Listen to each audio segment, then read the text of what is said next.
1997 was the peak of NASCAR's popularity. Back in the 90s, oh man, it was pretty awesome. And 1996 was no exception. And I just now realized how water damaged this was. And it went for $30 at one time. This is Mike Skinner's team, Realtree Chevrolet, that he ran part-time for Richard Childress Racing.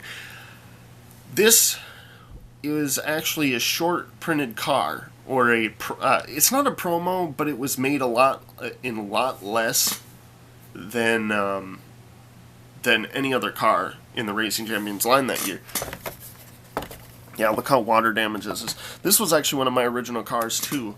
Yesterday I reviewed the BAM Racing Schwann's Dodge. That was one of my original ones from North Carolina. And then we have this one, which says 30 on the back, but I bought it for like a couple bucks. So I think I bought it for like $2 or something like that. It was a really good deal. But yeah, this was really hard to find at one time, and there's a good reason for that, because it's RCR, and it was one of the rare times RCR entered a second car. I believe the next year, 1997, Lowe's came on board, and the 31 went full time. So, man, I mean, look at the back of the Racing Champions packages from 1996.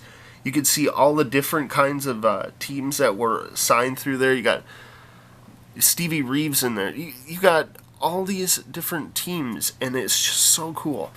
It's something I miss having 3 manufacturers of diecast, because there was just so much variety from the teams and everything.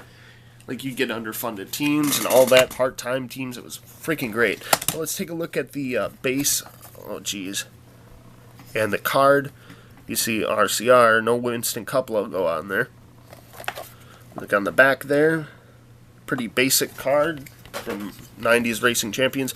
Nice little cheap black plastic base as well for the Racing Champions back then. But we look at this car.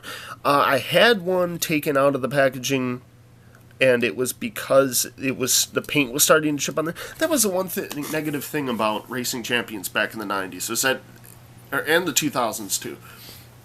It was kind of a quality control issue, and I noticed this with my other Ken Schrader car, was that the paint would often chip off really easily on this. It would basically flake off.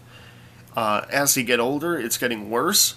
So if you have cars from the 90s, I would watch out, because sometimes the paint will start just cracking, and then it'll start flaking off, and it's just not a good thing.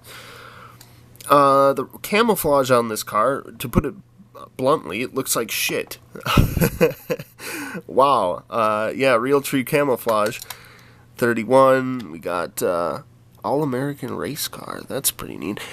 AC spark plugs, RCR, and then on the back, Team Realtree apparel with a phone number on there. But yeah, this was one of the cars that I actually got into a discussion with a guy about. He said when he was a kid, he went to Walmart, saw this on the pegs, an old man saw him and almost beat him to it, and said something about it being short packed, which means there was like 1 per case compared to like 3 or 4 for everyone else. So it was a pretty hard car to find back in the day.